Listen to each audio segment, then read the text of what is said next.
Hello everyone, आपको अपनी body checkup के लिए कब जाना चाहिए या किसी प्रॉब्लम का इंतज़ार करना चाहिए, ये एक बहुत बड़ा सवाल है आज की जनरेशन के लिए।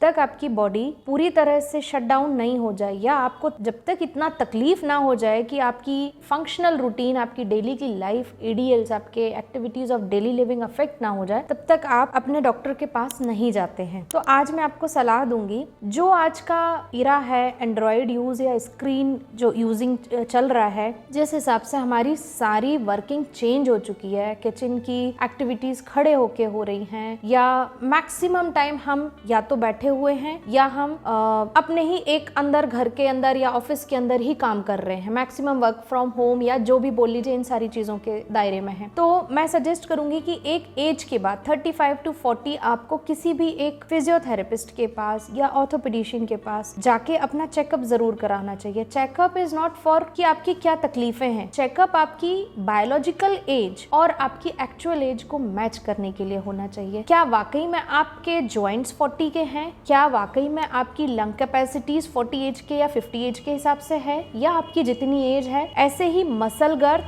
ऐसे ही मसल का प्रोटीन, ऐसे ही विटामिन, ऐसे ही मिनरल्स, क्या इनका लेवल जो एक एज में पर्याप्त होना चाहिए वो है या नहीं है। देखिए, हमारे यहाँ शरीर इस तरह से बनाया गया है कि जब तक सारे मैक्सिमम बड़े सिस्टम्स अफेक्ट ना हो जाएं, वो आपको परेशान नहीं होने देगा, लेकिन कंप्रोमाइज पे कंप्रोमाइज करता चला जाएगा। फॉर एग्जाम्पल, अगर किसी बच्चे का फ्लैट फुट है, जो जब 5 साल की उम्र में चलना चालू हुआ और उसका फ्लैट फुट था, फ्लैट फुट से वो ताउम्र उसकी बॉडी, उसका सेंटर ग्रेविटी लाइन उसी हिसाब से बना है और उसी हिसाब से वो जीवन चलता ही चला जाएगा। जो भी बैलेंसिंग एक्टिविटीज हैं वो बचपन में ही सीख चुका है उसको बैलेंस करने के लिए। लेकिन आने वाले सालों में 20 साल की उम्र, 30 साल की उम्र, 40 साल की उम्र में कुछ थोड़े एहसास होंगे और उनको मार्क करना, उनको समझना बहुत जरूरी है, क्योंकि जब ग्रेविटी लाइन डिस्टर्ब हो गई थी तो कहीं ना कहीं वो फ्लैट फुट का जिम्मेदारी जो है वो नी उठा रहा था। नी का मीडियल कंपार्टमेंट एक एज तक काफी आपका साथ देगा, जो आपको एहसास नहीं होने देगा। लेकिन जब नी का मीडियल कंपार्टमेंट जाने लगेगा तो एक हल्का पेन आएगा, तभी भी आप लेते हुए चले जाओगे, तभी भी आप ध्यान नहीं दोगे, तो हिप अफेक्ट होगा। लेकिन जब हिप अफेक्ट होने लग गया, उसने भी कई साल आपके साथ काम किया, तो ग्रेजुअली स्पाइन में चेंजेस आएंगे। जो जनरली बेल्ट